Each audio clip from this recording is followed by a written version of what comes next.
Hey, welcome in, Huntsville. Another wonderful good morning to you. Thanks for waking up with us.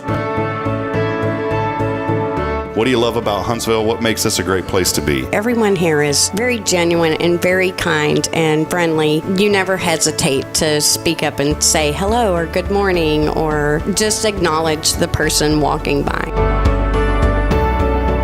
The thing that I love most about Huntsville, I love the peace that Huntsville brings. I love the peace that it gives me. I feel accepted and part of the town and like I belong here. Huntsville is where my lovely wife lived when I met her, so I moved here. So I'm pretty thankful for her.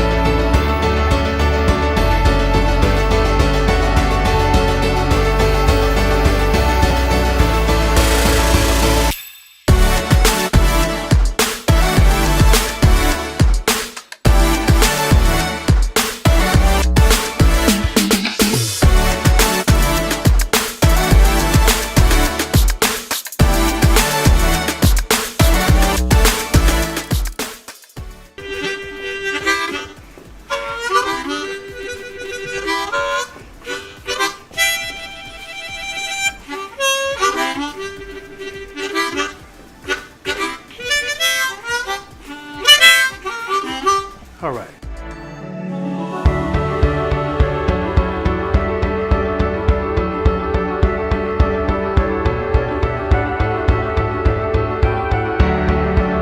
We're bucking for you in Huntsville, Texas.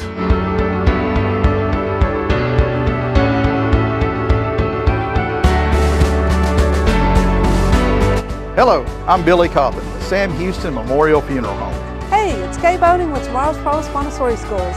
Good morning, Huntsville. Good morning. Hey, I'm Karen. I'm Toy. And I'm Denise. And from all of us at Walker County Federal Credit Union, good morning, Huntsville.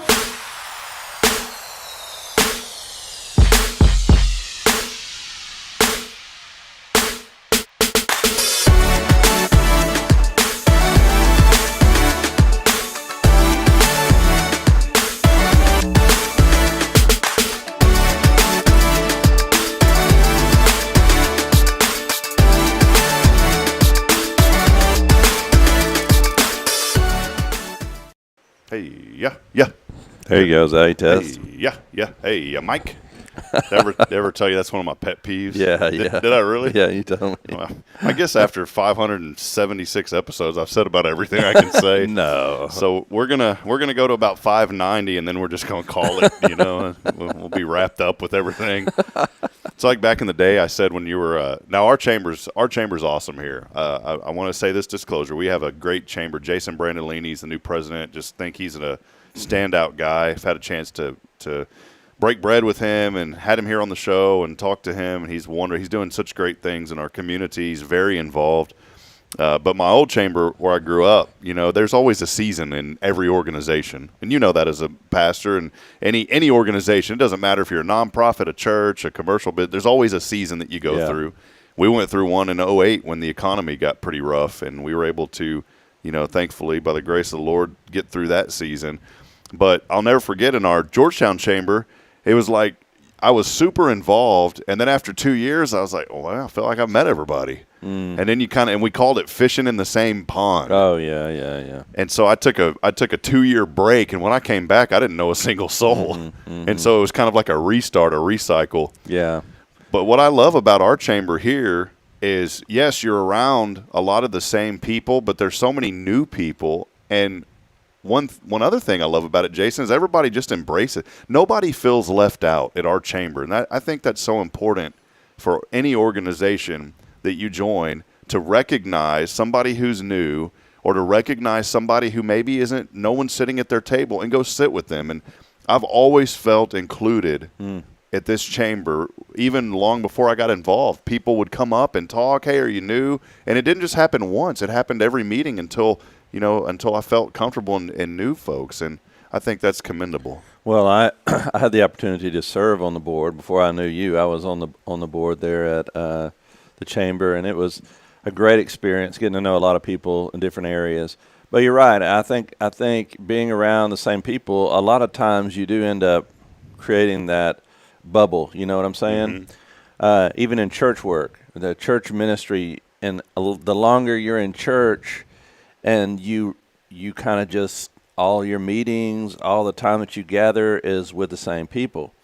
So what you have to do, you have to be intentional about being involved in other circles. Mm-hmm. You have to be intentional about including other people, like you said, and making sure your bubble is not just within the church, within the chamber, within the Lions Club, within whatever other area that you're involved in. I think that helps with business, but more importantly for us, it helps with building relationships for Jesus Christ and for His kingdom. You know what I'm saying? We think about churches in the area, and a lot of times churches in the area will use that same idea. We're fishing the same pond. We're fighting over the same people, and they get really, really competitive. But when you think about how big Huntsville is and what percentage of people in Huntsville are committed in a church, it's a very low percentage. I think it's less than 10%. Oh, is what I heard before. Definitely. So if churches in general would open their mindset to the reality that there are tons of people out there that don't have a church at all, you can really, and if you're intentional about it, continuing those relationships outside outside your bubble, then that's where think about Jesus, the journeys that He went on, how He always, the woman at the well, must needs, the Bible said, He must needs go through Samaria. And I think He went out of His way for a lot of people, and we have to do the same. You're right. We can get in our circles. It happens. I always equate it to our life in high school. You sit down at the same table. You're around the same people. I sat at the nurse's table. But you lose sight of the person that's sitting by themselves, or the new person. And I think you have to be intentional to open your eyes and look for people that may not fit in really well with a group, and be sure to include them. But yeah, I think you're exactly right. You have to open your eyes. You have to be intentional about building relationships with people. I'll tell you, we may have glanced at this a time or two on the show, but high school school in general can be pretty brutal. And oh yeah, it was pretty rough, but it wasn't. I don't know. It was rough. I'll put it that way. I won't go into details. It was pretty rough. It was rough. Yeah, it was rough. I was bullied a lot, and I weighed 100 pounds in high school. Literally, I don't know how I got so big after I got out of high school. Well, I was the same way. I was always smaller in high school, and then when I graduated in high school and went to college, that's when I grew, and I was, I wanted to play basketball and other things, and it was past my prime after I had already grown up, late bloomer. But my kids are the same way. Like the people in church, they're in college and they'll come back, wow, you're so tall, you've grown so much. And they have grown. They're taller than me now. I'll tell you, Jeremiah, that y'all put something in the water out there at Richards because that boy just shot up out of nowhere. He's growing too. I'll never forget, though, just growing up like that, and kids would pick on me. I never tried to fit in. That was the thing. But I think there was a couple of times, those Doc Marten shoes were a big deal back then. You remember that? Mm-hmm. You don't hear of those anymore. And I remember I wanted a pair of those Dr. Martens so bad, but they were extremely expensive. They were. And every kid in school started wearing Doc Martens, and my brother's friend gave me a pair, and I started wearing, and then things were falling apart. And kids made fun of me about that, and it is sad. I mean, that is especially the socioeconomic diversity in schools. It really does make that. Now that they still have all that stuff. It's not Doc Martens now. It's the Hey Dudes. But the Birkenstock sandals are like $100, and the kids wear them all the time. And it's just always something. Well, I'd be wearing Sup Dudes, and what would you call those sandals? No, Birkenstocks. That's the popular. See, I'd be wearing Birken socks. Is what I'd be wearing. Yeah, definitely. But it's neat. But I look at this, Jason. I say all this for a reason, not for like any poor Rob. I'm not seeking that. But what I learned so much through that experience that I learned how I wanted to be treated. Mm-hmm. And as I got older, I think it really did mold a lot of who I am. Obviously, my father, I give him a lot of credit because he taught us a lot of really good life lessons and good morals and ethics. But I go back to how I grew up in high school and the way that I was treated. And I said, I never want anybody to be treated that way or to be left out. And as I got older, it's funny. I became friends with a lot of the people that were jerks to me, and many of them apologized to me as I got older. One guy said, "Well, I don't need one guy's down the road that runs a sausage company, if you know what I mean, big sausage company." Yeah, I know. He even told me I didn't know he was there. Oh, wow. I hadn't talked to. I'll say it. I don't care. He's a good guy now. But Cody, I hadn't talked to Cody in years. Man, Cody was a punk to me growing up. You know, he was a punk. But and I say that joke. But I didn't know that he was over at the sausage place down the road. And I saw him probably about 2 years ago, and he knows my real name. He goes, "Robin Hipp, is that you?" Oh, yeah. And I said, "Here we go." You know, and like Back to the Future. But you know what he told? But yeah. But you know what he told me? Even then, in that moment, he goes, "Man," he goes, "I know I was a little rough on you." He's like, "I'm sorry, man." Yeah. And I forgave all them. And it wasn't like it wasn't one of those where I was like going home crying because of him or anything. But they'd pick on me, and it's cool as you grow up. I think a lot of people, and it just shows his heart that he was a kid, and kids make mistakes. And I'm sure I've said some things too to other kids. As I was I didn't want to be that guy that was getting poked at. So there was some kids that I probably poked at trying to fit in. But it's cool as you grow up and you realize, man, you know what? Maybe that wasn't the right thing to do. And then it takes a lot for somebody to acknowledge that. And here we are. 40 years old, and he acknowledged that. Well, I've noticed this about you, and one of your characteristics that I love is that you do that. You go out of your way. If you see somebody in church or in the community, you are the person that initiates that contact to say, "Hey, I'm Rob Hipp. How are you?" And then I see that in your life all the time. That's what makes you great at what you do. Is you're not afraid to go up to somebody new and introduce yourself and get to know them and figure out what's going on in their life. And I think that's what makes you a great minister, but also makes you great at this. Well, I appreciate it, Jason. I don't seek it for the compliment, but I'll tell you this. I do it because, like I said, when I was growing up, I want people to feel included. And it's funny, my mom and I were talking, and she flew with me one time. We went up to North Dakota or South Dakota when my sister lived there. I told Mom, I said, "Mom, never driving there again." I said, "If you want to go, we're going to fly." And she did not like flying. And I told her, I said, "The worst thing that's going to happen is this plane is going to crash and we're going to go see Jesus. And that's not a bad thing." She goes, "Well, I'm not ready to." And then that morning, the plane would go off the runway at Minneapolis, St. Paul, the ice, and it went off. We weren't on that one, so the plane slid off. My mom was sitting there, knuckles were white. Then we get on our plane, and it doesn't go because the electrical is all messed up. She goes, "I told you we shouldn't go." I said, "It's okay, Mom. It's probably going to crash, and that'll be it. So don't worry." But I remember as we sat in that airport, there was several special needs people, and they came and sat right next to us. And my mom said this. She said, and my mom's the same way. She just loves on people, and she always wants to make people feel included. Now, my mom is very shy. But in that moment, that if there was somebody, that shyness goes away, and she wants people to feel included.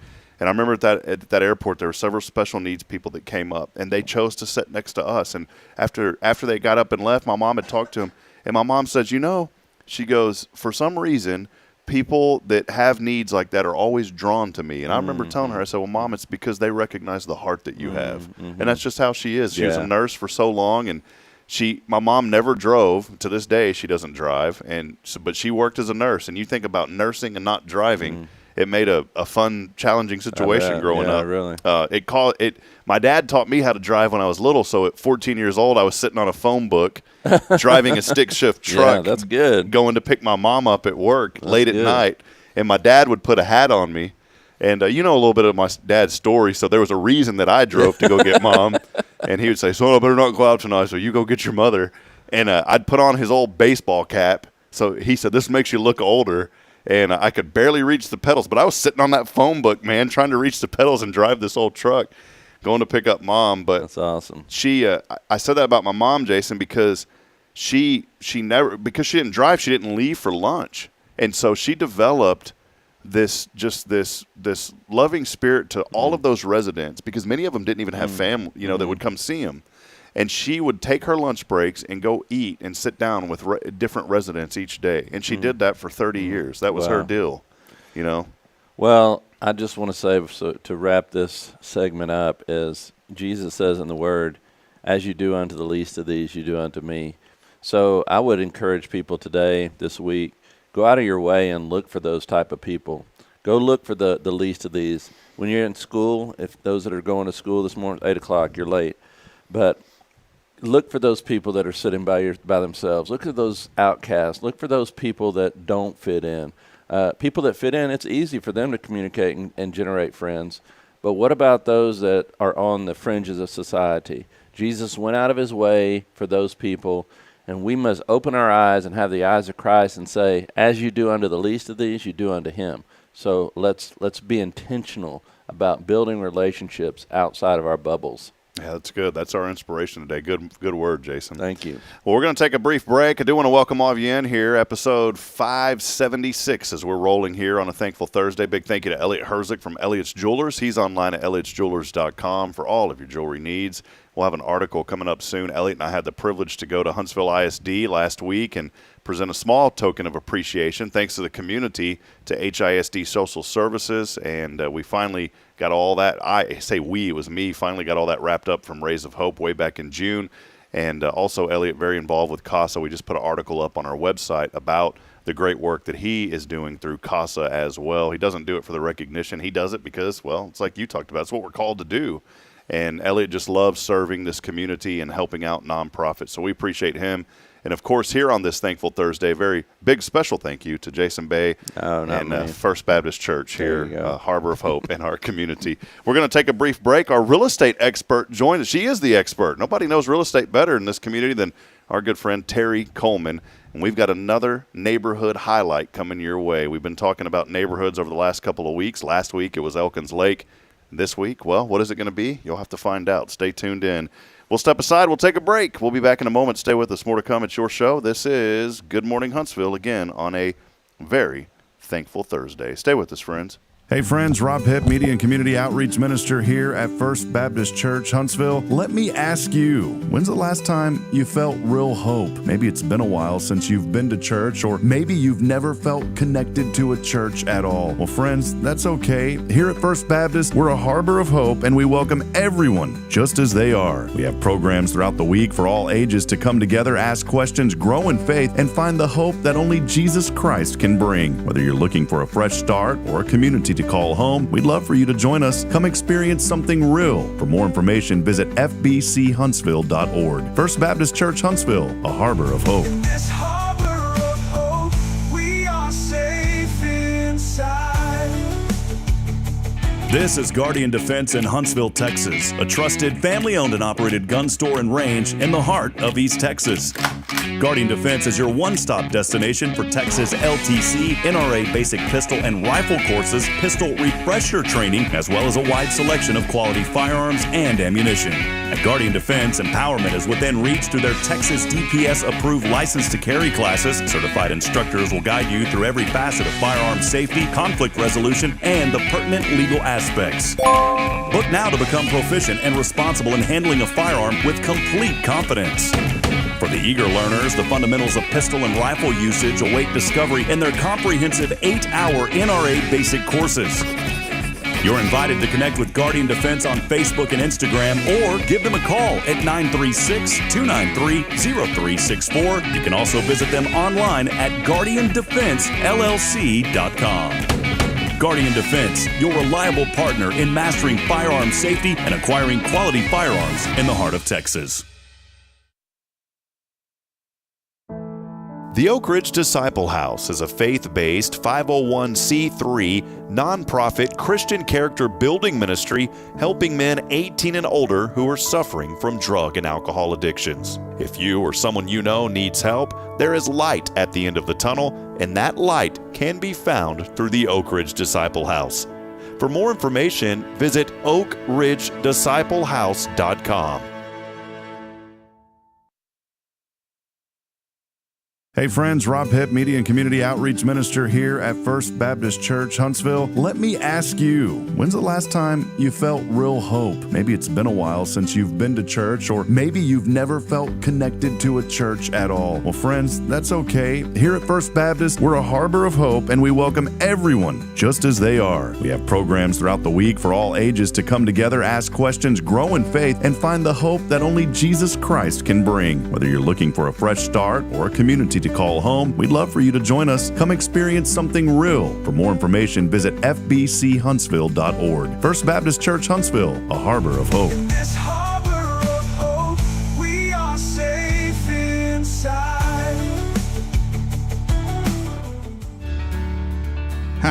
I'm Billy Cawthon, manager of Sam Houston Memorial Funeral Home. We know times of loss are tough, and you need a place to feel comfortable and cared for. At Sam Houston Memorial Funeral Home, we pride ourselves on being with you during those really tough days. You can rest assured that we will be on your side and by your side every step of the way. Thank you for your trust. Sam Houston Memorial Funeral Home, supporting families every day, every step.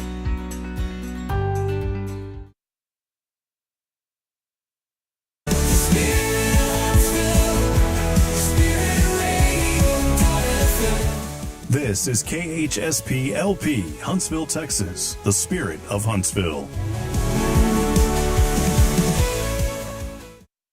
This is Deneen with Guardian Defense, and you're listening to Spirit Radio.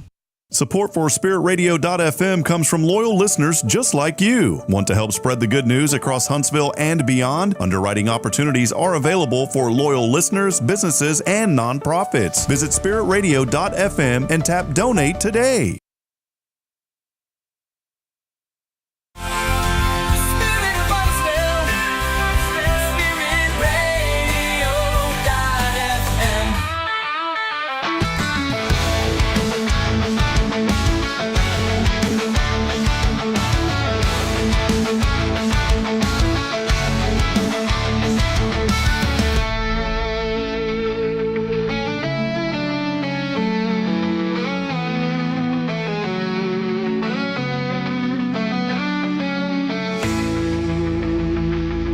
All right, everybody, welcome back as we continue on. Boy, yesterday we had some clouds and this monster of a thunderstorm that was heading right for Huntsville, and then it just decided it would kind of backtrack over towards Livingston, which was a really weird move of that storm. We didn't get any rain out of it, at least in our neighborhood. But today, we may get some more, though. 60%. Chance of rain even higher today, 60% as the day goes on. It'll be only 92. I say only because it's cooling off a little bit, thankfully. And then overnight, 74, 30% chance of rain. And how about Friday? We're not even going to get up to 90 and a 50% chance of rain in the upper 80s. Right now, though, 75 degrees, 94% humidity as you are waking up here on a thankful Thursday. Well, one of the things that we just enjoy is our friend, our real estate expert here, is with us again today. It is none other than the Terry Coleman. There are no other Terry Coleman in this community. That's the only one, right? Well, you're right. No, there is one other. There's a Terry Coleman. Yes, another Terry Coleman. She's a school teacher. Now, she may be retired by now, but yes. And so there used to be a little confusion when I'd go to pick up my drugs at the pharmacy. So I'd always, one time I ended up with her drugs back home. Oh, no. Yeah, so yes, there is another Terry Coleman. You're like, God. But not in real estate. Yeah, not in real estate. She's a school teacher. There was a teacher expert and then the real estate expert. Terry That's right. Coleman. Terry, I love your shirt, by the way, today. It's beautiful. Thank you. Yeah, it's very colorful. I like that. Thank you. Appreciate that. We are, it kind of feels like fall, kind of, because summer's starting to slowly trickle away. Fall's around the horizon. I'm beginning to wear long sleeves. Yeah, look, same. Yeah. I did it this morning, only because. And very comfortable wearing long sleeves. So yeah, that's good. So it's not so hot and humid anymore. I'm usually one that when I wear long sleeves, I'll start like this, and then as the day goes on, I unbutton them and roll them up. It's a really weird, and I like those Magellan shirts because they have that little hook that you wrap onto them. So I wear those quite a bit. The only thing about those Magellan shirts is the day goes on, man, those and trust me, I take a bath, I do all the things, but those Magellan shirts, by the end of the day, they're just not good shirts to have on, as far as that goes, because you're outside. It's like when you let the kids out or let the dogs out and they come back in, you're like, where did that come from? So, we're here with Terry Coleman. She is our real estate expert here on Hello Huntsville. It's always a privilege to catch up with you, Terry. It's been about a week or two. I know we've had you on a little bit more just to kind of catch up because you had such a busy summer. But let us know what you've been up to since the last time we saw you. Well, let's see. I'm really excited. We are expanding with another company called Texas Home Solutions. It's a Texas company helping Texans. And so therefore, we'll be able to do not only commercial but residential, but we'll also be able to help those who are in distress or own a distressed property. And that can mean many different things. That could be that maybe you inherited a property here in Texas, but you live off somewhere else, don't want to mess with it, so now this is a problem to you. It could be that maybe you're entering into foreclosure. What this company does is they help people bypass foreclosure. So therefore, once you're foreclosed on, that's a 7-year atomic bomb on you. You can't go buy another house. Sometimes you can't rent an apartment. So this company helps those who are in need for whatever the reason is, a divorce, foreclosure, inheritance, anything that you don't want to, you need to sell your property fast and not put it on MLS. So we're going to be a full service company now. So Awesome. help everybody and every one of their needs. Well, that's great. Terry, you have a heart for this community. You've been so involved for many, many years. We call you the real estate expert because you are. I mean, we were just Thank talking you. before you came on about a neighborhood that we're going to highlight. We'll transition into that here in just a few moments. We were talking about different neighborhoods, and I mean, right away you started naming all these things that I had no idea about, and that just shows folks out there and showed me.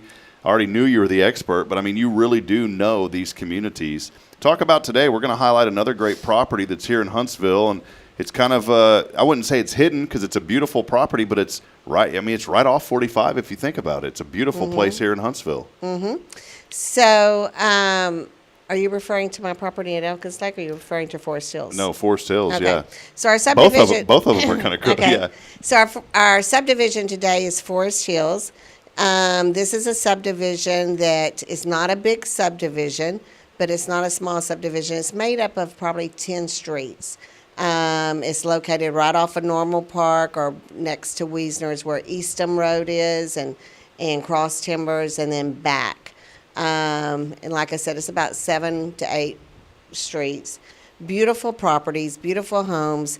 It's what we would consider an established subdivision.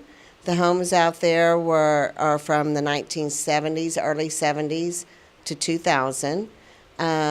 There's 6 properties on the market right now. There's not a lot of homes that come on the market there because it's just a great neighborhood, and people come in and they stay, and a lot of first-time home buyers buy out there. The price ranges from, right now, these 6 that are on the market range from $237 to $387. Not bad. So it's not bad. It's a very affordable subdivision. There's no HOA. That makes it even nicer. It is got one playground there, so it's got a playground for the kids right there at Pine Valley and Willow Bend. It's just it's a community that is close to everything.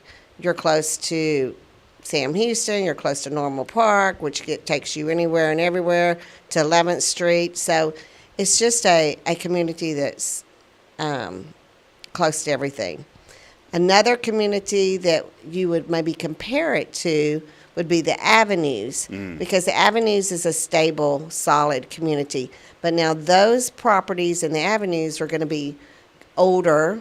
These will be in the early 70s to the 2000. I'm just looking here, Terry, and unfortunately I can't show these because our restream thing, I can't run it from this. I'm just looking, though. Look at these homes. This home sold for $240, and that is a beautiful. It needs a little bit. It's still got the older brown cabinets, yeah. But that's an easy paint roll to fix that. I mean, right. that would take one Sunday to fix that after church. But these are beautiful homes. And one thing that I love, we have several members of our church here, and we were talking about this, during the break. Here at First, several of our members live out in Forest Hills. One, a long-standing member that's been here, for probably well over 50 years. He said he came to this church since he was a baby in a crib, is how he described it. And in fact, his home, he has a piece of the original stained glass from this church that is in his home there. They built it into a wall. It's beautiful. Wow. Because, the church burned many, many years ago. And that was the first time that I had ever been into a home there in Forest Hills, and I just thought, man, this is beautiful. The trees, the scenery, that's something that you're not going to get in a lot of cities. Huntsville is so unique because we have the beautiful piney woods. It is so nice when you're driving through. In that area, if you're looking for a home, a young family, the traffic's not too bad. It's not. It's quiet. It's just a beautiful part of Huntsville. And it's family-centered, meaning that it's just a well-established neighborhood. Kids play out in the street, that kind of stuff. It's just a very family-centered neighborhood. And the nice thing about these homes is these are not tract homes. These are custom-built homes, and even though some of them were back in the 70s, they're solid-built homes, you know. And I'm not saying anything negative against tract homes, but there's just a difference. There's these homes that are custom-built, that are solid-built, and then there's the tract homes that you get more home for the money maybe, but they're not built like a custom home.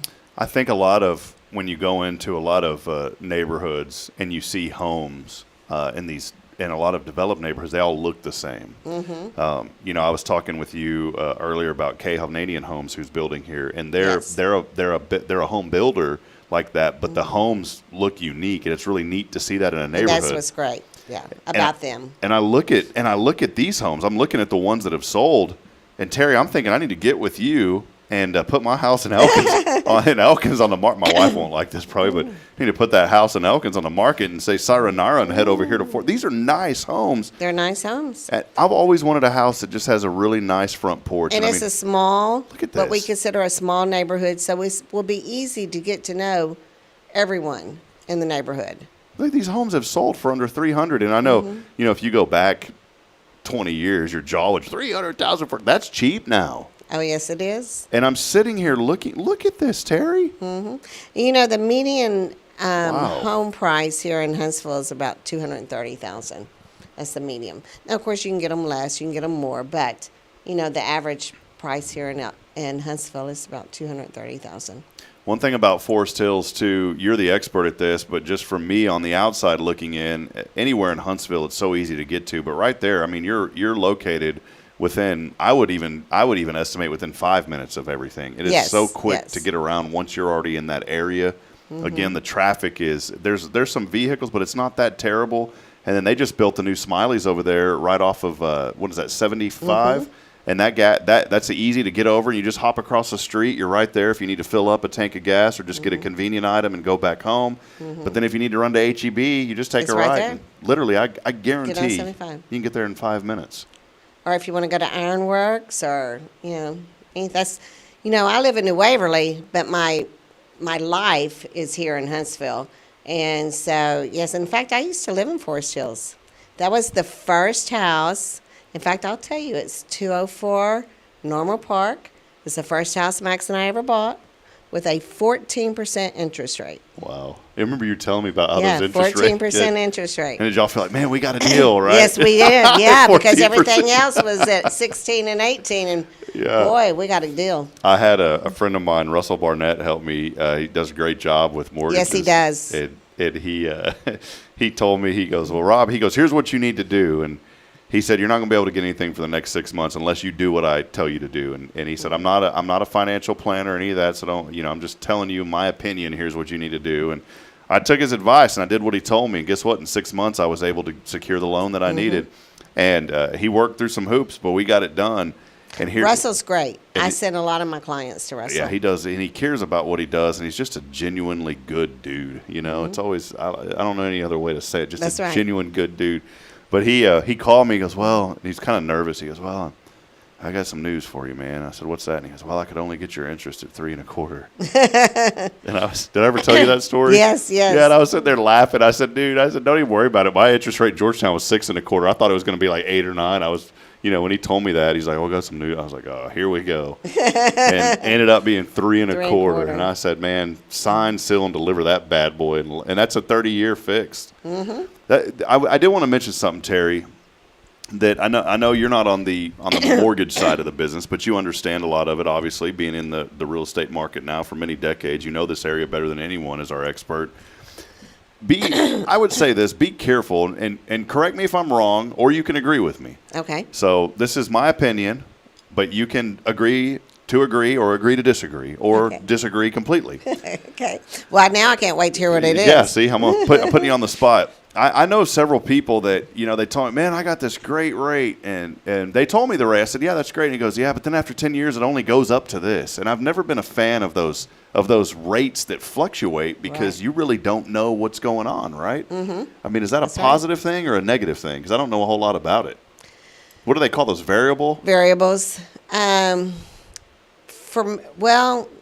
For me personally, I wouldn't do one. Okay, because it'll be like a 10-year fix, and then after that, you don't know, right? And that's really what happened back in 2008 was, man. Things that people were able to get into these wonderful homes, and then all of a sudden, their interest rates went up on them because they did a variable, and now they couldn't afford it. Now, what they could have done was refinance, possibly. But then that costs a lot of money when you refinance, a couple $1,000s to refinance usually. So, I wouldn't do it personally. And right now, interest rates are 6.5. That's a nice interest rate. Bad. That is not bad at all.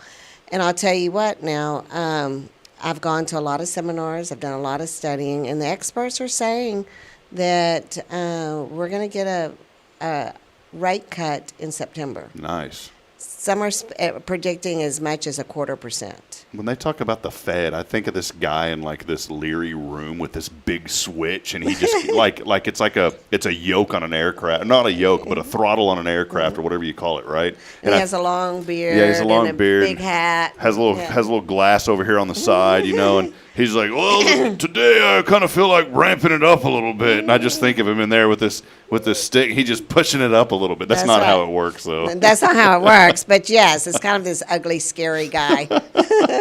But there is a lot of great opportunities to get plugged in. Terry Coleman, she knows this area, and she's been doing it for many, many years. Terry, I've asked you this before, but we'll just circle back.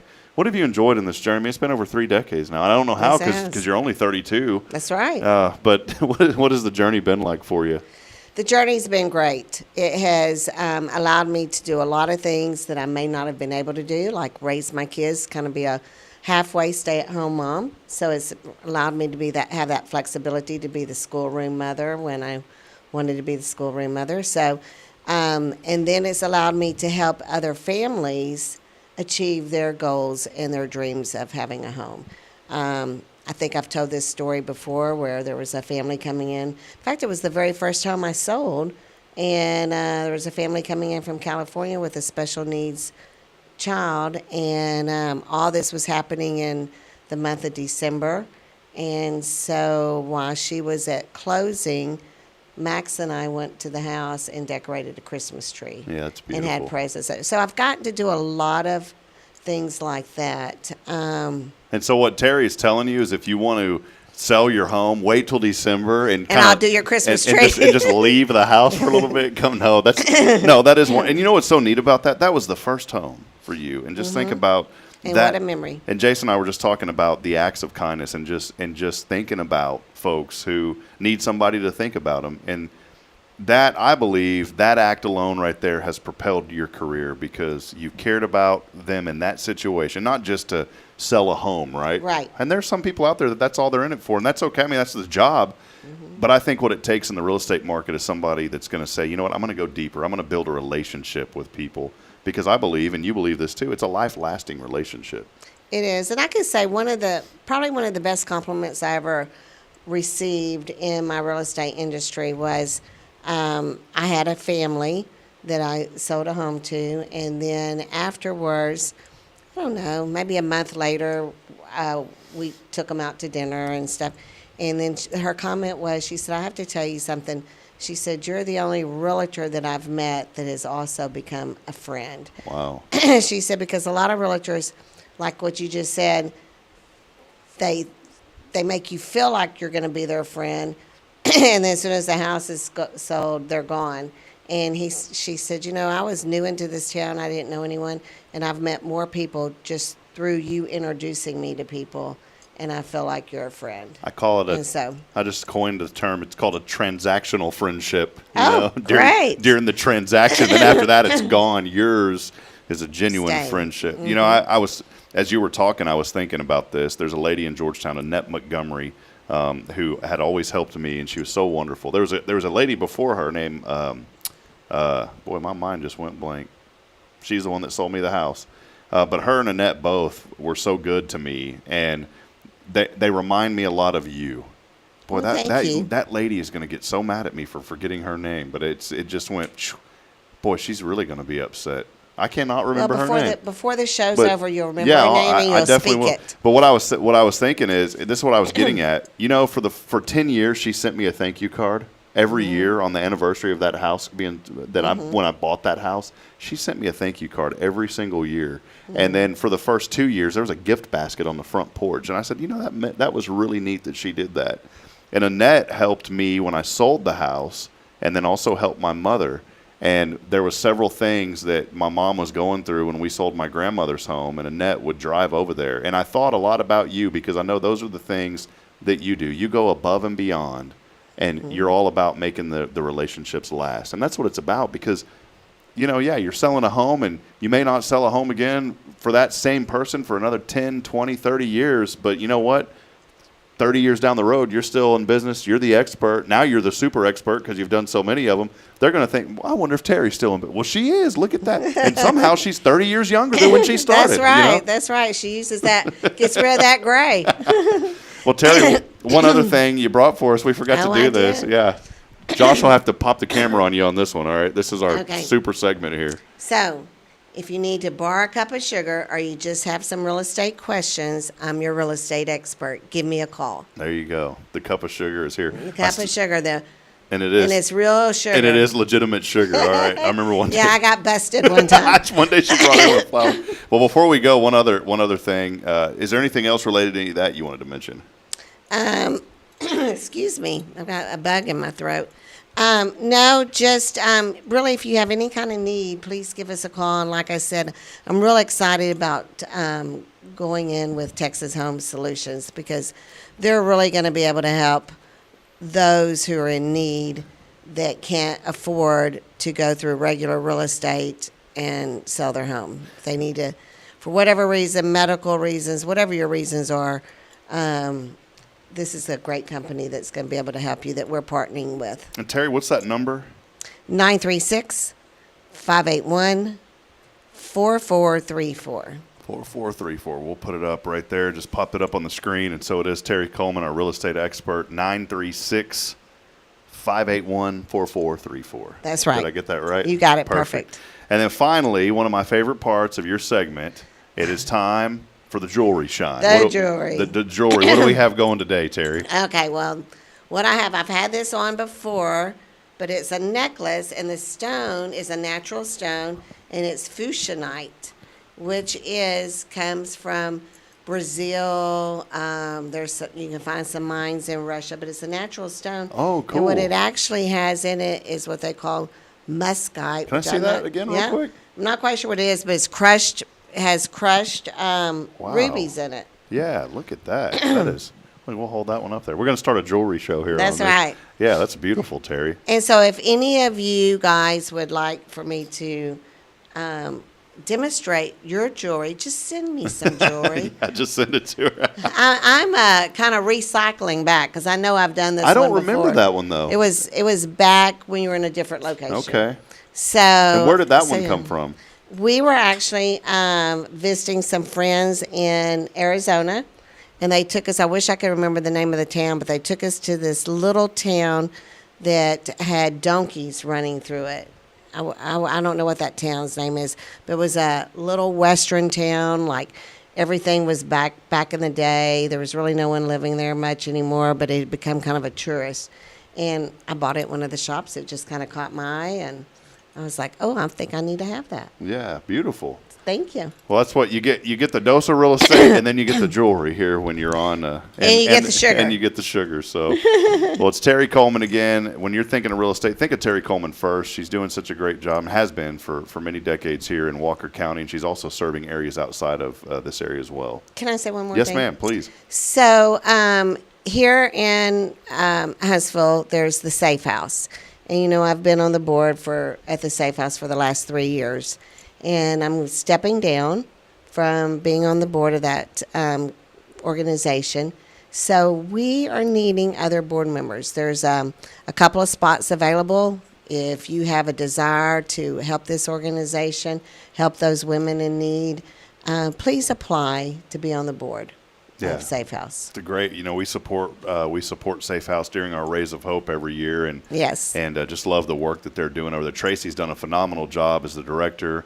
Tammy's been over there for a long time. Tammy Farkas has done a great job. And we're going to miss her. In fact, here in the next few days, she's going to be stepping down. She's moving on to another role outside of the Safe House now. We're going to miss Tammy, but it is such a great organization. Thank you for your service to Safe House. Well, you're welcome. You're welcome. I enjoyed it. I was glad to be there, but I need to step down. My time's up.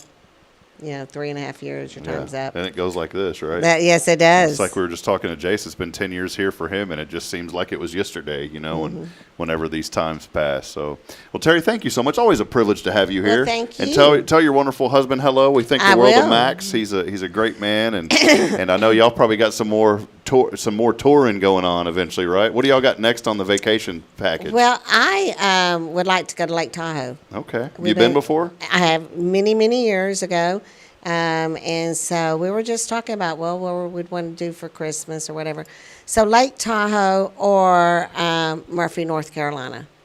So those are the two places we're talking about. All right. Well, there she is, Terry Coleman, our real estate expert. Again, give her a call. We've got that number up on the screen. You can reach her for all of your real estate needs, whether you're buying or selling. Think of Terry first. Think of the real estate expert here in Walker County. We'll step aside. We'll take a break as we continue on. Pastor Jason here, First Baptist, rejoins us when we come back. And we couldn't have friends like Terry on if it wasn't for our foundation support, such as FBC. More information online at... Oh, my audio cut out. More information online at fbchuntsville.org. We'll take a brief break. We'll be back in a moment. Stay with us. More to come. It's your show. As always, this is Good Morning Huntsville. We'll be right back after this. Since 2010, the Oak Ridge Disciple House has helped men break free from addiction, not with quick fixes, but lasting change through Jesus Christ. They've celebrated 167 graduates at Oak Ridge and 138 more at Interfaith with an 80% success rate. That's compared to just 5% in most secular programs. The fact is, Jesus works. And now, celebrating 15 years, they're building their third house in Tennessee and just launched a women's program, Restoration Ranch in Texas. It's all for God's glory. And here's the heart of it. They never turn anyone away for lack of money. In fact, 95% of families receive scholarships. As one person put it, don't talk about it, be about it. Every penny counts. Donate today at oakridgedisciplehouse.com and help change a life forever. The Oak Ridge Disciple House. Online at oakridgedisciplehouse.com. Real recovery, real hope.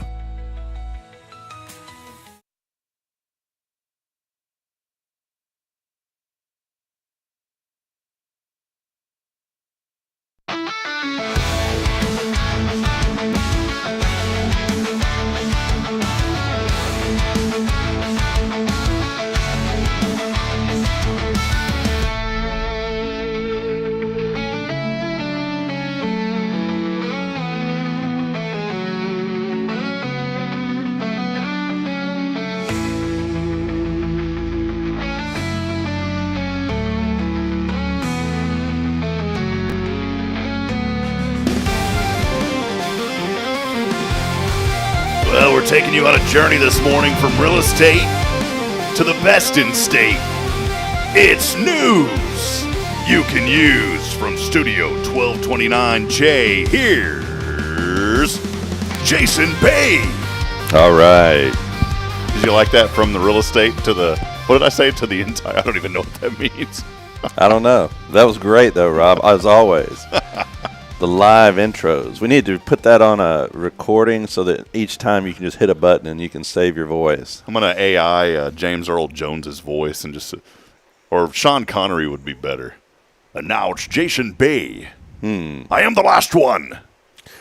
All right, news you can use. Just a few stories this morning that I want to share with you. No, my wife, she sells Basset Hounds. Now we're not one of these puppy mills. We just have a few Basset Hounds, and they are great dogs. By the way, they're great farm dogs. You know, we love them. And we've always loved having Bassets, so we've bred them throughout the years, and they're AKC registered. But over the years, my wife has developed friendships with different people that she's sold to, kind of like what Terry was just saying in her real estate business. You know, when you do business with people and you care about people, then it's natural that you become friends with them. Anyway, my wife, she sold a basset hound to an older lady that lived in Highland Park up in Dallas, which is a fancy neighborhood up in Dallas, those that don't know. And this lady, Kim went up there and delivered the dog to her and all this. And they had this big, nice house. And I guarantee you the lady probably has lost more money in her couch cushions than we've ever made. Yeah.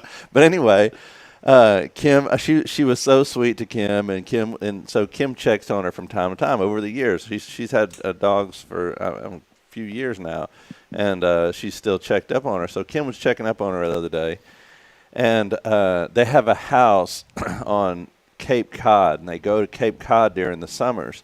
They spend time there because it's cooler and whatnot. So Kim called her, and the lady, and it was interesting because I found this news story that corresponded with something that happened to the lady. So the lady says that she's up there in Cape Cod, and she gets bit by a tick.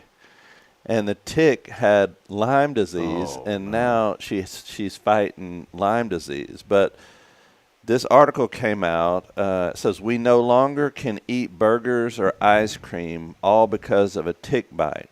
A bug-borne disease has taken over Martha's Vineyard and is turning people vegan, locals claim. And in this article, it talks about this epidemic that's occurring up in Martha's Vineyard, Cape Cod, all of that area, because of this, what they're calling the Lone Star tick. It's a specific type of tick that's really growing up there. And people many people are getting it. And one of the reasons they're getting it is because there's so many deer up there, and a lot of deer carry this type of tick. And I thought that was interesting that the lady that she talked to is dealing with that as well. But in Texas here, and in Elkins Lake, you guys have a ton of deer, and these ticks typically are really replicate themselves, reproduce in areas where there is an overabundance of deer. So be on the lookout for the Lone Star tick, and don't get attacked by this life-threatening disease, Lyme disease, and this other type of sickness that people are getting from the Lone Star tick. You ever been bit by a tick? No, I've had one on me. It didn't bite me, thankfully. And where we used to live in Georgetown, Jason, there was a ton of deer. In fact, I never forget, I had Bridget's cousin, his friend came over, and boy, I about ran him out of the house because he's a hunter. Okay, we lived in a neighborhood. You know where I'm going with this. My back porch, I built a screened-in porch on the backyard. I go home one day, and he's over there visiting with because Bridget's cousin lived with us for a while, so her cousin was there and his friend. They had buckets set up in that back little porch area, and the window was open. Guess what was sticking out of that window? I said, dude, come on, man. These deer are like, you don't hunt the deer. And the guy behind us had 13 acres, so it wasn't like he was shooting in towards the house. But that's not hunting them deer. Now, I'll say that, and he had a silencer on the thing, too. And we lived in the county, so I don't know what the laws are about all that. But I will say this. I wasn't a fan of it, but I did help eat it. So he had a freezer full is what you're saying. Yeah. This lady says she woke up at 2 a.m. with major stomach cramps and thought she had food poisoning. She said, I managed to go back to sleep, but woke up 4 hours later and covered in hives. I almost fainted from sitting up. That's how low my blood pressure was. But watch out for the Lone Star tick and this that's going around. But especially up in Cape Cod area, Martha's Vineyard, all of that, they're really experiencing due to the overpopulation of deer that are allowing the ticks to grow. But I was just thinking about Lone Star tick. What if that dog that we gave to her somehow got a Lone Star tick and took it up there? I was thinking that sounds like a good restaurant. Like, where do y'all want to go eat tonight, boy? Let's go to the Lone Star Tick. It's got a good name to it, right? that lady said that they go up to the beach up there and they take the dog and walk the dog, and She goes, every time they walk the dog, she says everybody stops and asks, oh, that's such a beautiful dog, and ask her about where she got the dog. And we actually sold another one to a friend of hers. Oh, cool. That was from that area. Last night, because Kim's got a few left that we're selling currently, and she got a phone call from somebody from Utah that wants to fly down and pick up a Basset Hound. Did they say but Western Union you the money, No. That you already know about all those. We all kind of know deals. the scams. There's so many scams out there that we require them to pay in person, and also we ask them to FaceTime us so that we can actually see them and they can actually see the dog. That it's not something they've used our website before. Scammers have used our website, cloned it to scam other people. Wow, man. They get the deposit money. That's what they do. Send me the deposit money, and we'll hold the dog for you. They send them $100, $200, sometimes $300 or $400, and then that's it. It's radio silence from that point. They get scammed. All right, the USPS just changed its delivery rules. Here's how it could affect your next package. This article talks about the USPS. I don't know if you've noticed, but probably not in your area, but some of your packages may have been delayed lately, or you may have been seeing that the USPS is changing the way that it does its packages to save some money. And what they're doing is they're creating basically like a hub and spoke model. UPS has used this model for a long time. If you follow your packages, you probably notice that all the packages, if you follow the tracking information, all of them go to certain places. I think what's the place down in Houston or near Houston where they all go? But there's a UPS hub down there. Mesquite, I think. I always see it come out of Mesquite. There is one there as well, and Amazon has these different hubs as well. But there's that's the way that they've done it. So the USPS is switching.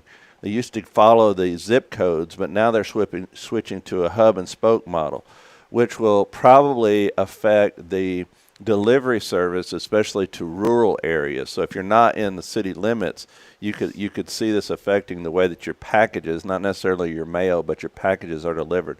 I recently saw this with some of the packages that we had ordered. One of the things that they're doing and trying to save money is combining shipments. So like if you have a shipment that's due, a package that's due on Tuesday and Wednesday, what you'll see is them combine those and deliver them all on Wednesday. It sounds like they're just taking a page out of Amazon's book. You know, the USPS has been losing money for years, and it's funny how I'm not getting political, but it's funny how a government-ran institution cannot turn a profit, yet UPS and FedEx have been making money for years. Yeah, and not only that, there's more delivery services. Amazon, now Walmart. We talked about that last week. And what I was just thinking about this. Why doesn't the government just pay Amazon and just utilize their services, their infrastructure, and just do away with what they do, because it's inefficient? And I'm not knocking the mail carriers. I know many of them. I knew one named James. He used to have Dallas Cowboy tickets. He'd sell me 2 of his seats every year. And nice. And I thought, just once a year though, and that was back to the preseason games. No, he had tickets to Texas Stadium. James did. 38 rows off of one of the goalposts, beautiful corner seats. 38 rows up, and he only paid $60 a ticket, and he bought 4, so he paid $240 a game. Had season tickets for years, and he had to get rid of them when the new stadium was built because they tripled and quadrupled in price.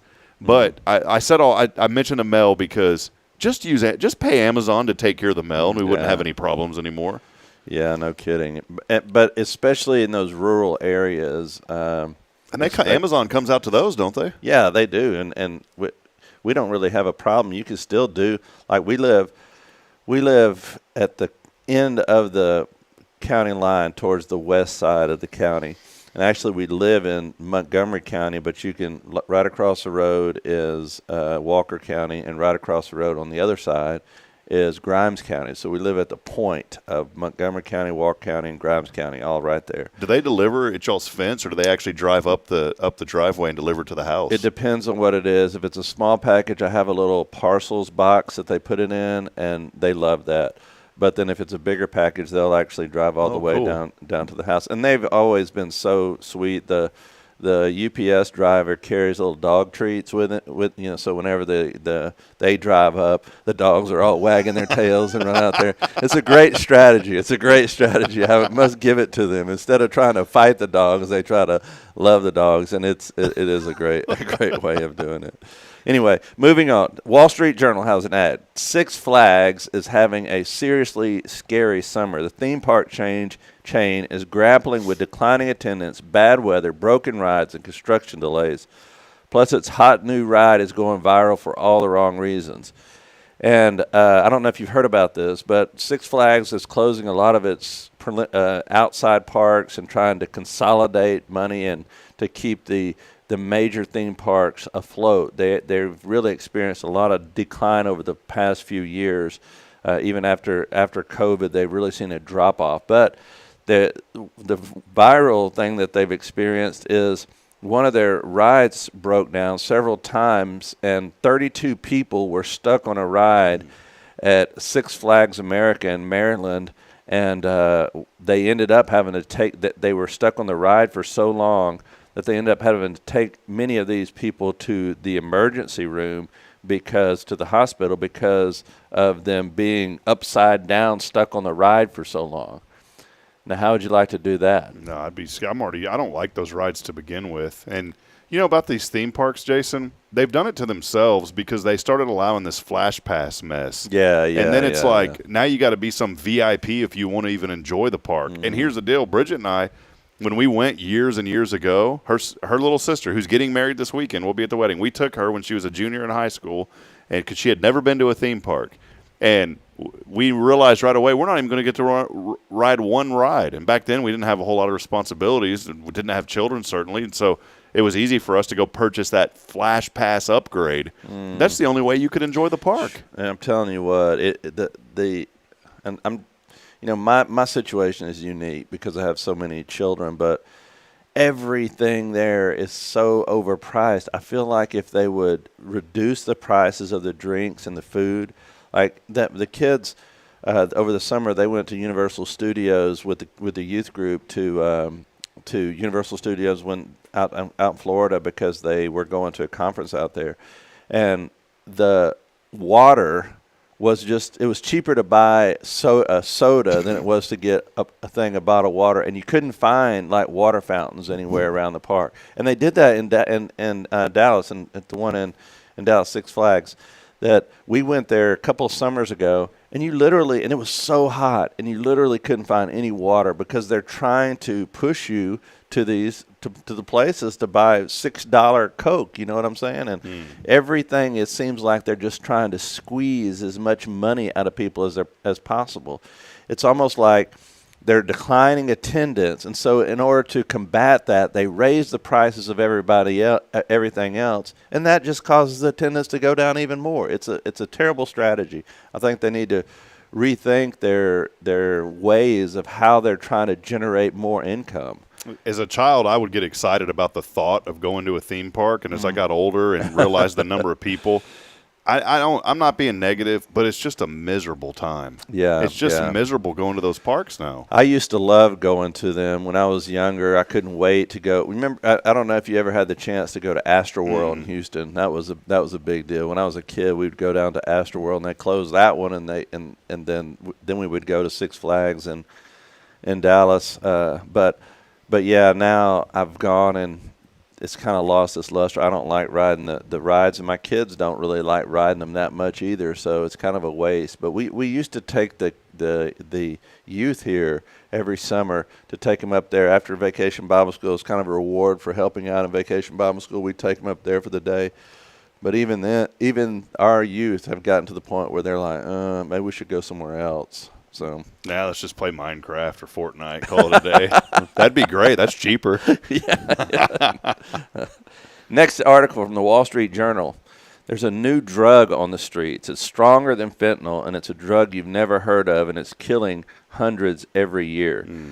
This drug is called nitazenes, and they are developed in China. It's a synthetic opioid, and has a far stronger punch than even fentanyl. Now, this new drug is 50 to 250 times as potent as heroin and up to 5 times the strength of fentanyl. And you probably haven't heard of it, but you will begin hearing about it more and more because they're putting this drug in other drugs to increase their potency, and it's a lot cheaper to manufacture.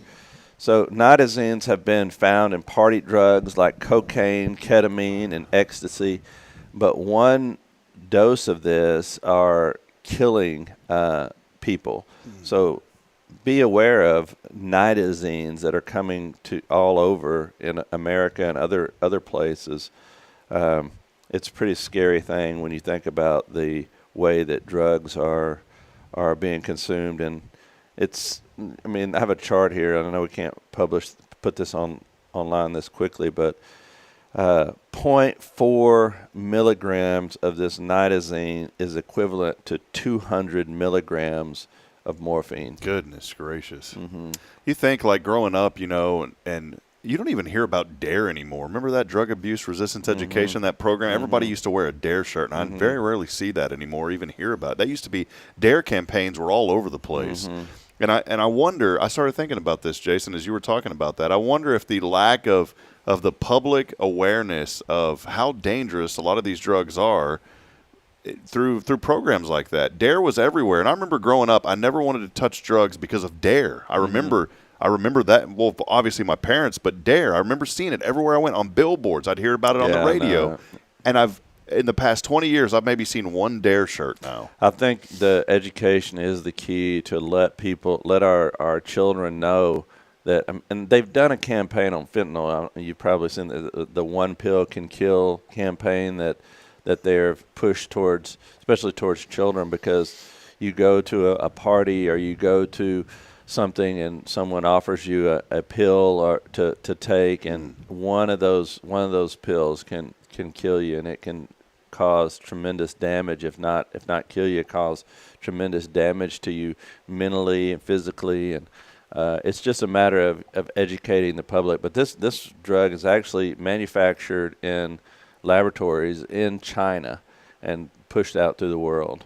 So see, Phyllis had a good comment. Phyllis Diller joined us this morning, and she's exactly right. She said, I hate that these drugs are so easily accessible. And she's right. They're extremely easily accessible, and you hear about it all the time. And it's in such small doses. It's so easy, and even in our prison system, it's so easy to smuggle these into the prison system. They're experiencing, I talked to Chaplain Holmes, and they're experiencing an epidemic in the prison system of drug use with the use of fentanyl, and I'm sure this drug is next on the list. Yeah, man, it's terrible news. Well, to end with some other interesting information from the Reader's Digest. I know you love the Reader's Digest. We need to have a special section devoted to that's news. That's why I try to include it. Reader's Digest. Yeah, it's so old-fashioned, but it's so awesome at the same time. But do you know the coins that you have in your pocket, quarters, dimes, do you know why they have little ridges around them? That's so whenever you get chigger bites, you can scratch them with it, because that's what I do. Yeah, or you get behind the person in line that's getting a scratch-off ticket, and they're up there at the counter using it to scratch off the ticket. That's and you're waiting there thinking, okay, I didn't. That's a whole nother story. When people do that, can you please quit thinking that it's okay to throw all that scratch-off stuff in the floor? Because they just throw it everywhere. Somebody's got to clean that up. Anyway. Yeah, all right. So why do the coins have ridges on them? Well, this is the reason why coins have have ridges on them. This is because when the coins were first manufactured, they actually the coin itself had value because of the precious metal that was in the coin. That's the way that you actually found value in the coin. It was based on the metal that was in that coin. So what scammers and thieves would do, they would take the coin and they would scrape the edges of the coin and collect some of that metal shavings and skim a little around the edges of the coin, make the coin a little bit lighter but less noticeable. Oh. And over time, they would skim off the top and get enough money and melt that metal down and then go and and sell that metal. Pretty smart idea. Yeah. If you're a scammer. Well, scammers are so ingenious, aren't they? Yeah. If they just spent their time and money and efforts and energy on something more productive, just think what they could accomplish. But this was the reason they put ridges on them was to try to prevent criminals from doing this. So it's actually a anti-forgery measure of putting the ridges around them, and that's why we have dimes, quarters, half dollars, and some dollars have ridges on them, and pennies and nickels do not. There you go. One of the coolest things that I ever bought growing up was a scanner. I always wanted a scanner. You remember the old flatbed scanners? Now it's nothing. But back then, and it used what's called a parallel port. This was before USB. Big old long. It was a big wide cable that you plugged, like the printer cable. You'd plug that bad boy into your printer, into your scanner. Plug the other end of the computer, and then you'd load it up, and then rant, and then it go rant. You'd scan in all your photos. I remember that. One of the coolest scanners I ever bought. You could put negatives in it on the top of it, and it would scan in the negatives. Well, one day I thought, oh, this would be kind of cool to scan in a $20 bill, right? And I had no malicious intent whatsoever. Right. I thought it'd be so cool to scan in a $20 bill, and so I scanned that thing in, and then I flipped it. And now you're thinking, well, he was planning this. No, I wasn't. I just thought it'd be cool and so I flipped it over, and I scanned in the other side, and then I printed it. And I mean, it looked like a good $20 bill, legit, right? Yeah, and I showed it to my dad. He's like, oh, it's pretty neat. He's like, but I think that's illegal. He said, don't be doing that. And he goes, in fact, let me have that. And I said, well, Dad, I'm not going to use it. He goes, I know, but just let me have it because I don't want you getting in any trouble. Because he goes, I think it is like a federal crime, and you'll get in a lot of trouble. Yeah. And so I said, all right, whatever. And I'd wadded that thing up and kind of so it was, it kind of had a little bit, but you could tell if you held it up to 20. Yeah. And again, no malicious intent whatsoever. Well, here's what happened. My dad would go to the mobile Exxon gas station and get coffee every morning from a guy there. His name was Mohammed, and my dad and Mohammed had a good friendship. And every morning my dad would go in there and get coffee, and it, back then it was like 30 cents. I mean, it was something ridiculous, right? Well, my dad goes in there one day, and he did not do this intentionally. He had that fake $20 bill in his wallet. He went in and he used it on accident, and he came back to me and he goes, son, he goes, I think I accidentally used that $20 and gave it to Mohammed. And so he had to go back to the store and tell him and give him a real 20, but he had accidentally given Mohammed that fake $20 bill to buy the coffee with. That's awesome. So, I was like, my dad was being a counterfeit money launderer back then. That's right. I was running the operation. Dad was making change with it. You had the scanner going. Yeah, so that was it. And I remember my dad, though, he knew that he didn't do it on purpose. He goes, I need to get back up there quick. And so he did, and he made it right. And he said, don't ever do that again, son. He goes, because I put that thing in my wallet for some reason. I was going to show it to somebody, and he goes, and then get rid of it, and I accidentally used it. So that's my story from my dad's counterfeit days. Well, let me tell you, as we close, let's get ready to close, I wanted to just share a couple of things that's going on here at the church. Yeah, please. This Sunday, Brother Don is going to share the message with us this morning, that morning, and Sunday morning. And he has a really great message on, we've been going through the whole book of Hebrews. And through that, we finished last Sunday on chapter 13. But through that, he said, I want to go back and I want to touch on one element of Hebrews. And that is finding rest. And we deal with so much of our lives, and especially at this time of the year, we have school starting back, kids going off to college, all that, all the routine of life starting back. We get so busy. One of his teachers came up to him, and this past week of school starting, she just said, "I'm so tired." She goes, "I just need some rest." And that inspired him to think about what the Bible says about finding rest and how we can find true rest in a life packed full of busyness. So I hope everybody out there will come and hear a message that is dedicated to finding rest. And Rob and I and our staff here, we've been really working on, over 10 years that I've been here, over the 10 years, we've looked at all our different ministries and how to streamline ministries to make them flow and to get people that are on the fringes involved in our church. So the church doesn't become one of those circles, those bubbles that's closed in, where it's always accessible to people that are on the outside, or new people that are coming in. And so what we've developed is a ministry pipeline that we're calling First Sundays. And First Sundays is going to be a Sunday night ministry at 6 o'clock where people can come. It's basically like a ministry fair where you can learn about different areas of our church and pray over those different areas of our church. This is something we're really excited about. We're encouraging all of our new members, all of our prospective members, anybody to come and find out ways that you can get involved in our church and the ministries of our church. We're not just coming together and doing nothing with it. We're coming together and preparing to go out into the community and make a difference. Yeah, I love it, Jason. And you think about when you serve, and we're trying to move away from the word volunteer to servant, because we're called to be servants, and there's weight that's carried with that. There's weight in a good way to know that, you know what you do makes an impact, and there's a seriousness to what you do. And we want folks to come and obviously join the church and be a part of what God is doing here at First. But the other component of that is to serve. And, our whole taglines here, long before I came here, you guys developed know, follow, and share. And I love that. Follow and share. Know, follow, and share Jesus Christ. And all of this ties in together with that. And when you serve in a church, that is a very deep commitment. And it's nothing that, it's not like you're signing your life away. But you know what? You're making an impact for the kingdom. You are making a difference in people's lives. And we're so excited because the servants that we have at this church are very intentional and serious about what they do. And I think this night is really going to help to solidify that and to take that a step further under your leadership. And I'm so excited about what God is doing here. And that first Sunday is going to be something so neat. And, this idea all came about, we were all talking about just a clear pathway that any one of our staff members or anyone even involved in the church, if somebody came up to them and said, well, what can I do to get involved? Well, we have we have First Steps, Discover First, and all that, but why don't you just come to First Sunday?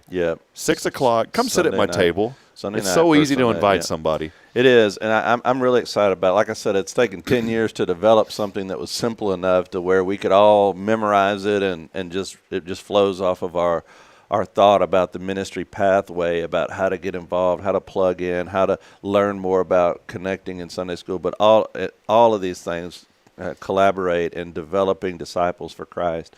So we want you to come to be a part. Last Sunday was a great Sunday. Everybody's getting back in the routine of things. We had a packed house on Sunday. It was so good to look out there and see every pew full. And we're at the point where we're about overflowing, and that's something that I'm so excited about what God is doing. Just encourage everybody to be a part. There's a movement going on here, and we want you to be a part. There is. And one last thing I wanted to highlight, too. We have such a wonderful prayer team here at this church. Catherine Nickel, I just love her to pieces. And Molly, I call Molly the grandmother of the church, but you think about the covering of the church. Amen. I think of Catherine. Anytime you go to Catherine, that's Deborah Wine, our children's minister's mother. Anytime that woman has a heart of gold, and she'll remember every single thing that you tell her about somebody. And if you say, well, so-and-so needs prayer, I'll forget sometimes. And that's why Joshua Harris has taught me that if you say you're going to pray for somebody, you do it on the spot. You do it right then and there. And so I've learned that from Josh. But I'll tell Catherine, and we'll pray, and then I'll say, well, just remember to keep her, or remember to put that she said it's okay to put that in the prayer list. And I'll forget about telling her that. And you know what? The next week it's in the prayer list. And Catherine and Brian Gedalion had met and the prayer team, and they said, we really want people to know that this is a church of prayer. And how cool is it that the prayer ministry and our service team ministry, which we're kind of calling the dream team, how cool is it that these two have found a way to mesh under that one covering of First Sunday? That's right. And I think that's so neat that it's not just a gathering of, and I'm trying to move away from the word team or meeting, because everyone goes to meetings. You don't ever go to a meeting, do you, Jason? Too many meetings. So I thought, ministry fellowship, and what a great time to not only have our ministry team fellowship, but to have this night of prayer, to where we pray over the church, pray over the ministry. It's so wonderful. That's where it starts. We see that throughout Scripture and throughout life. There's power in prayer, and if we're going to empower our ministers, empower our ministries, it starts with prayer, and that's what this night's about. It's a ministry fair that's empowered by prayer. I wanted to, one last final thing on this, Jason. When you're talking about the power of prayer, I won't say any names, but there's a gentleman here in town, and I heard some very positive news, and I want to confirm with him later on this week or early next week. But he had told me that his wife was battling cancer. It kind of came up out of nowhere, and it apparently was a very aggressive form of cancer. And the prognosis was not good. In fact, I had ran across this person's daughter, and the daughter broke down and said it's cancer and it's not good. Whenever they went for the testing, and I had prayed with the daughter, and I remember going in and praying with this gentleman's wife, and we just prayed, saying, "Lord, we know that you can, you will, but even if you don't, we're going to remain in faith." And I heard a report yesterday that this person is cancer-free. Praise the Lord. And that is the power of prayer at work. It wasn't my prayer. It wasn't anybody. It wasn't us. It was the Lord. God. And many people in the community were praying for this person. And you know what? God does choose in some cases to heal here on this earth. And if not, I love, and I've probably heard it from you, that the ultimate healing, I did hear it from you, that the ultimate healing will come in heaven. Amen. And it is a testament. So please, I beg you, that if you're praying, please don't ever feel like your prayers are going unheard. I've got a friend in a family. I still call her my cousin. Her and my cousin were married, and they unfortunately, split. But I still told her, I said, "You're still family to me." And she is going through such a hard time right now. And she had posted the other day on Facebook. She said, "I've just about given up." She goes, "I've prayed and prayed and prayed, and nothing is happening." And I sent her some encouragement, and I said, "You're in a deep valley right now." But I said, "Please, I beg you, don't ever think that the Lord's not listening, because He is." And I said, "Just hold on through faith and through prayer and petition. Hold on." And I said, "I guarantee when you look back at this, you're going to understand." Because I told her, I said, "I never try to put myself in somebody else's shoes, but I do try to relate sometimes in some way to help you." And I said, "I've been in those seasons. I've been in that pit. I know what it's like." And I said, the power of prayer and faith in that moment didn't feel like it was working, but that's the only thing that got me through it. Hallelujah. So come on Sunday. Don Jackson 10:45. Don's going to bring the message. I know you'll be touched. He is a blessing to our church and this community. Awesome. Jason, anything else? Anything else? What's going on the rest of this week for you? Oh, man. Today we're moving our kids into Texas A&M. We moved some of their stuff last week, and today we have to get it all over there and the rest of the stuff over there and moved in. So we're right after work today or after lunch, we're going to go and move the rest of their stuff in, and then they start school at A&M on Monday. So they'll be over there. They'll start all the activities throughout the weekend. What they call Howdy Weeks going on, so they'll be going to all those events this weekend, and then school will start for them on Monday morning. So my daughter, who's first time away from home, first time at college, she's there. So she's a little nervous. She said she wanted us to walk on campus with her to her classes and make sure we know where she knows where they're at. And I'm thinking, well, you're asking the wrong people. Noah and Elijah are like, well, we'll show you where they're at. And I'm like, that's fine with me. It's less walking I have to do. And to walk from one side of the campus to the other is a major undertaking anyway. But anyway, so that's we're going over there today, and got a lot of things going on a lot of exciting things going on this weekend, and it's just going to be a great day and a great weekend, and hopefully the Lord will continue to send us some rain. Amen. Stop at CJ's Barbecue or my favorite Mexican restaurant that's there, Chuy's. Chuy's, yes, I love two Chuy's. options. So. Yes, very good. Thank you, Rob. Well, that'll wrap it up. Hey, by the way, you said Howdy Week. Mm-hmm. This is I've never heard this phrase before I came to Huntsville, and I heard it the other day. I've only heard it from two people now. Brian Adams used to say it on the broadcast, and now another lady said it yesterday. Boy, howdy. Boy, howdy. Boy, howdy. So y'all have a boy, howdy day. Hey, that'll wrap it up. Big thank you to Jason Bay, always for being here with us at First Baptist. Online, visit them online, fbchuntsville.org. And a special thank you as well to Terry Coleman, our real estate expert, for giving us some great insight on a beautiful neighborhood, Forest Hills, here in Huntsville. Special thank you to Joshua Mashi behind the scenes helping us on this Thankful Thursday. As I wrap up, reminding you we're not strong enough alone to make it on our own. We need each other. So please provide a word of encouragement. Lend a hand of support. Huntsville, I guarantee somebody out there really does need you. Till next time, we'll see you back at it. One final show this week with Billy Cawthon, Sam Houston Memorial Funeral Home. We'll get started at 7:30 tomorrow. Until then, so long. God bless. Have a great day. Thanks, Jason. All right.